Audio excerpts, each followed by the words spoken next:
Selamat pagi anak-anak semua. Ya, selamat pagi. Sehat? Alhamdulillah sehat Ibu. Nah, Ibu senang kalau kalian semua sehat. Kalau masih sakit, lebih baik di rumah saja ya. Oke. Ya baik Ibu. Iya, Ibu mau minta ketua kelas untuk pimpin doa sebelum memulai pelajaran hari ini. Terima kasih ketua kelas. Oke, Ibu mau ingetin, walaupun kita sekarang kasus COVID sudah turun, Ibu mau kalian tetap pakai masker sampai himbauan dari pemerintah. Tapi Ibu izin buka masker ya saat mengajar di depan, nanti ketika Ibu menghampiri kalian, Ibu akan memakai masker kembali. Oke anak-anak, masih ingat pelajaran minggu lalu kita belajar tentang apa?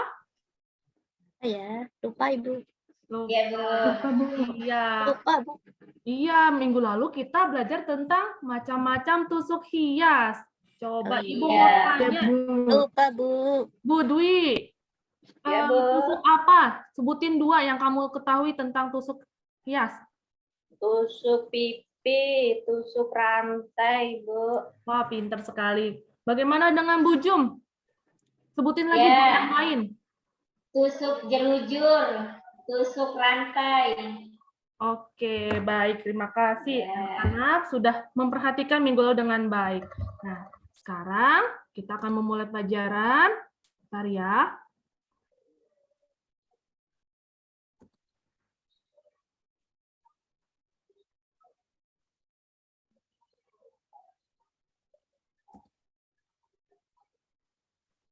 Oke. Oke, kita perhatikan ini Ibu punya baju Ibu yang dari lemari. Kemudian Ibu buka bajunya, di bagian dalamnya ada bagian seperti ini nih. Ada bagian sambungan seperti ini. Coba Ibu mau tanya ke Ibu Mariani. Ini bagian yang sambungan ini tahu nggak kamu namanya apa? Tahu. Itu kampuhnya ya Bu. Oh, tahu kampuh. Hebat sekali udah tahu kampuh ya. Nah, coba Ibu Ida. Ya. Tahu nggak fungsinya kampuh itu apa ya? Kira-kira? Fungsi kampuh itu kalau seandainya pada saat badan kita sedikit besar, jadi bisa dibesarkan, Bu. Jadi Iya. kelebihan dari jahitan. Wah, bagus sekali. Nah, anak-anak tahu nggak ya kalau baju-baju itu kampuhnya sama atau beda? Beda Bu. Oh, beda-beda. Oke, Beda, Bu. betul sekali beda-beda. Nah, sekarang ada suatu masalah nih anak-anak. Pak Arif itu seorang penjahit yang baru aja buka usaha jahitan. Terus ia dapat pesanan membuat kebaya dengan bahan film motif seperti ini. Bahannya transparan ya. Nah, karena dia belum banyak pengalaman dan pengetahuan tentang membuat kebaya, dia menggunakan kampung yang paling mudah ini. Kampuh buka, dia pakai kampuh seperti ini namanya kampuh buka. Nah, menurutmu, tapi ternyata udah selesai nih, pelanggannya komplain, nggak suka, karena katanya kampuh itu terlihat dari luar, di bagian sisinya, di bagian pundaknya terlihat dari luar. Nah, menurut kamu, mengapa sih penggunanya kurang tepat kalau pakai bahan tile? Bu Dwi bisa jawab? Kurang indah aja Ibu. Kurang indah. Bagaimana dengan Bu Devi? Kalau kampuh apa ya yang cocok untuk busana tersebut? Kampuh apa ya Bu? Belum tahu Bu. Iya, memang belum tahu. Nah, untuk kali ini kita akan belajar kampuh-kampuh apa yang cocok untuk busana-busana tertentu dan bahan tertentu. Nah, tujuan pelajarannya kita akan belajar pengertian, fungsi, dan macam-macam kampuh. Kemudian menentukan alat dan bahan untuk membuat kampuh, kemudian menganalisis cara membuat kampuh pada suatu produk. Oke, sekarang Ibu sudah mengupload handout yang kalian bisa baca. Ini linknya ya. Linknya Ibu kasih waktu 5 menit untuk membaca. Silakan anak-anak.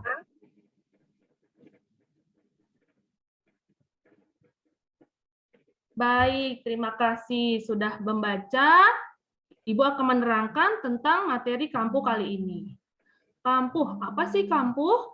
Kampuh itu adalah jarak antara garis pola dan tepi potongan kain. Jadi, antara garis pola dan ujung kain ada jaraknya untuk tempat kita menjahit. Fungsi lebar kampuh standar yang disarankan adalah kira-kira sebesar 1,5 cm. Terus kampuh dibuat dengan memperhatikan jenis bahan. Jadi tergantung bahannya apa, apakah tebal, tipis, transparan, tidak transparan, dan lain-lain. Nah, fungsi kampuh apa aja sih? Yang pertama, menyediakan kelebihan bahan. Jadi ketika kamu menjahit, tangan kamu menjadi aman karena ada jarak sehingga waktu menjahit tangan kita tidak kena mesin jahit gitu. Jadi kita bisa memegang potongan kain ini dengan nyaman gitu ya. Kemudian fungsi yang kedua, betul yang tadi tuh Ibu Ida bilang, untuk membantu untuk membesarkan pakaian jika misalnya di suatu hari terasa sempit gitu. Bisa kita lebarkan lagi karena ada sisa kampuh, ada sisa bahan di pinggirannya. Nah, kemudian macam-macam kampuh. Kita mau belajar macam-macam kampuh. Kampuh yang pertama adalah kampuh buka.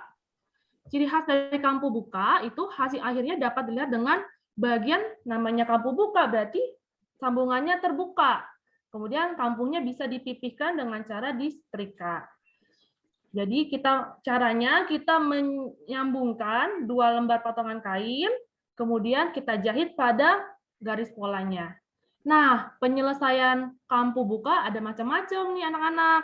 Yang pertama, dengan setikan mesin. Ada yang pernah lihat ini di baju kalian? Kampuh. Iya, baju apa? Baju apa? Baju seragam, betul sekali. Iya, jadi setelah dijahit, tepi kainnya dijahit ke dalam supaya tidak tiras gitu ya, anak-anak. Kemudian bisa juga dengan diobras. Siapa yang pernah mengobras? Saya, Bu. Iya, jadi setelah dibuat kampuh bukanya, ujungnya kita obras ya. Harus hati-hati ya dalam mengobras ya. Kemudian bisa juga, nah untuk baju-baju yang berkualitas tinggi, tepi kainnya diselesaikan dengan rompok atau kain serong. Coba Ibu tanya, Ibu Devi, kain serong tuh kain seperti apa sih? Kain yang dipotong melintang ya, Bu? Iya, betul. Iya, dipotong melintang atau miring ya. Iya. Bisa kita pakai kain serong atau bisa kita pakai bisban ya, yang sudah jadi. Nah, ini banyak dipakai untuk busana-busana yang mahal ya, anak-anak. Nah, kemudian ada kampuh yang kedua, itu kampuh balik. Nah, kampuh ini untuk menjahit bahan-bahan yang tembus terang. Contohnya apa? Coba Ibu mau nanya, Ibu Siti, contoh kain yang tembus terang tuh apa ya? Kaca, Bu. Kain kaca, Bu. Kain kaca, apalagi? Organdi. Organdi, betul. Iya, jadi kalau pakai kampuh ini jadi terlihat rapi ya. Nah, teknik menjahitnya menjahit 2 kali.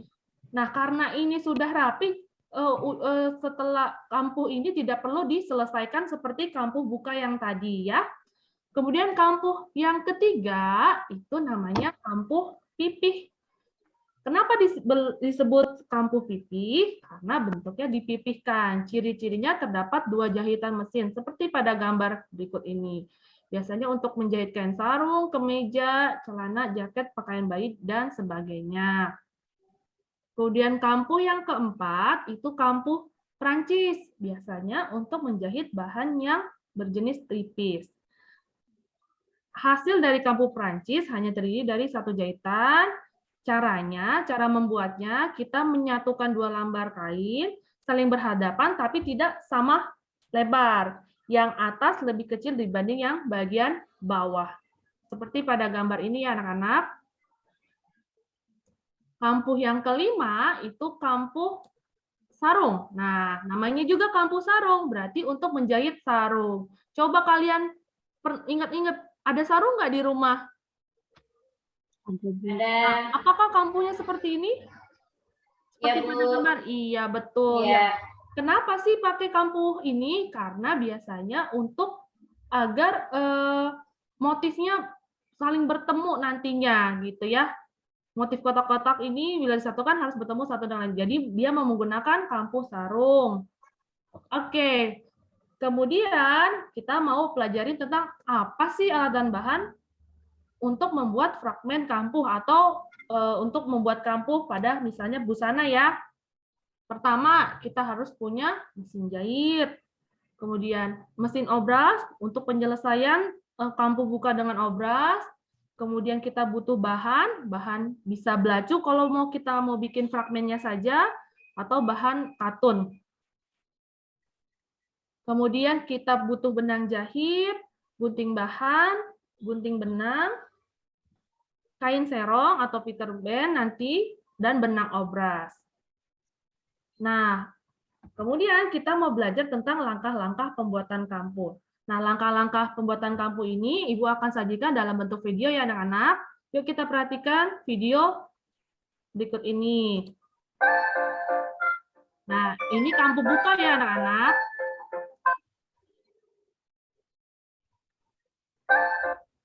Selanjutnya, nah ini adalah video kampuh balik.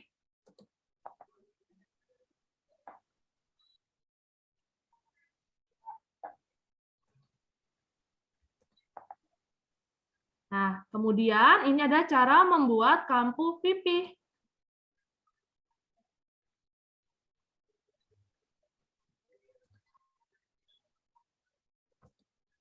Ini cara membuat kampuh sarung. Dan terakhir, ini cara membuat kampuh Prancis.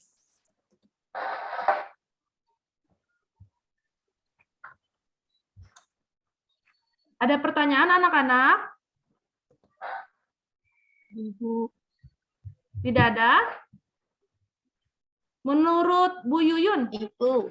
yang susah itu yang mana ya? Membuat kampuh yang mana dari video yang tadi Ibu sudah tampilkan?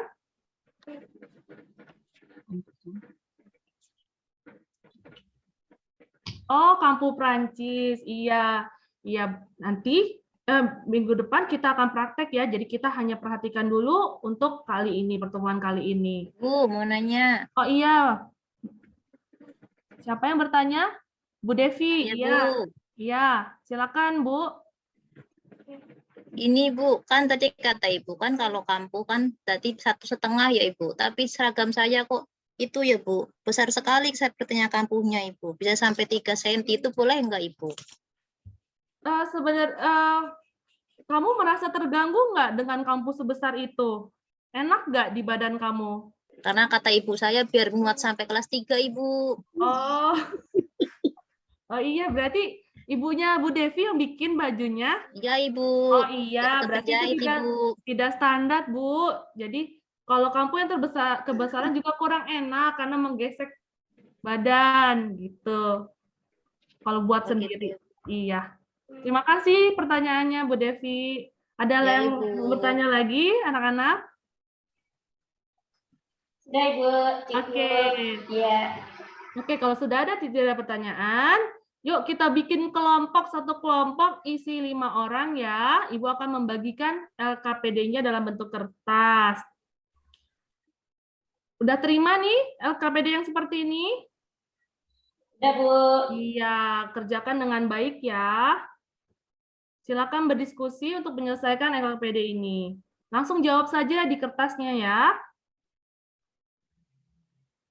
Ayo anak-anak, yuk. Yang semangat ya ngerjainnya ya. Boleh bertanya sama Ibu.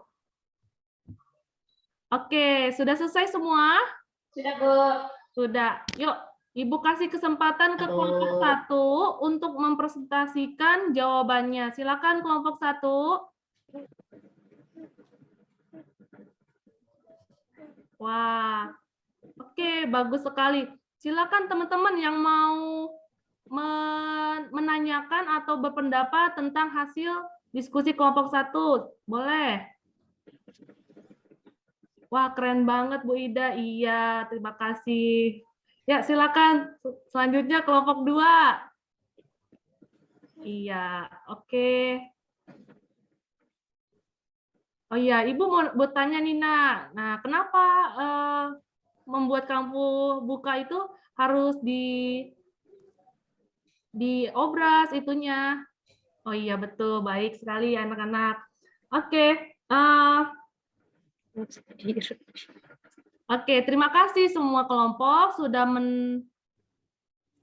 mempresentasikan SKPD-nya dengan baik, juga teman-teman yang lain yang sudah ikut berpartisipasi dalam diskusi. Nah, yuk kita bikin kesimpulan. Coba dari pembelajaran hari ini, Ibu mau kita sama-sama bikin kesimpulan. Coba Ibu Devi, kampu itu apa ya tadi? Kampu adalah? Oh ya, tadi ya, lupa Ibu. Coba Bu Jumriani. Sambungan pada baju, Ibu.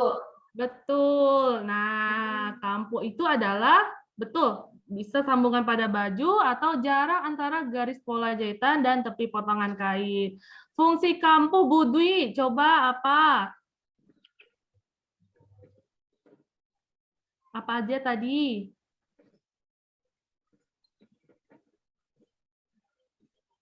Iya, betul. Menyediakan kelebihan bahan.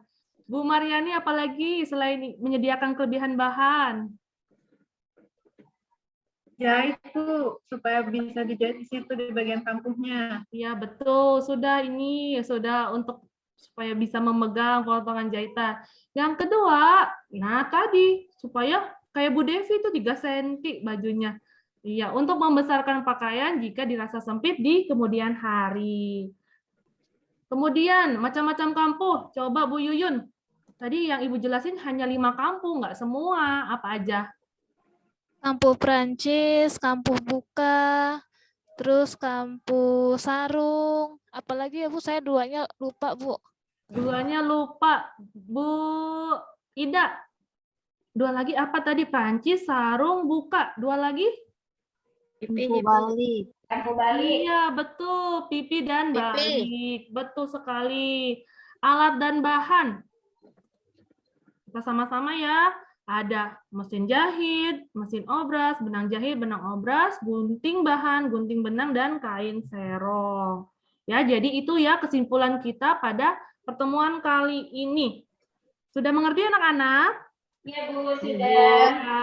Insya Allah, Bu. Bagus sekali. Nah, karena kalian sudah mengerti, Ibu mau menguji pengertian kalian, kemampuan kalian dalam materi kali ini. Nah, Ibu sudah posting soal di Google Form. Silakan klik link ini ya. Ibu tunggu 5 menit ya. Yuk, Ya, Bu. yang semangat ya. 10 soal pilihan ganda. Baik, Bu. Ya, Bu. Oke, sudah selesai semua. Wah, rata-rata bagus ya, sudah mengerti materi kampu dengan baik. Nah, minggu depan kita akan belajar prakteknya membuat kampu. Jadi kalian harus membawa alat dan bahan yang tadi sudah Ibu sebutkan ya. Jangan Ya, lupa Bu. ya, minggu depan kita akan Insya Allah, ya, praktek. Bu. Oke, terima kasih atas partisipasi dalam pelajaran hari ini. Selamat pagi. Pagi, Bu. Terima kasih, Bu Terima kasih, Hertina. Bu.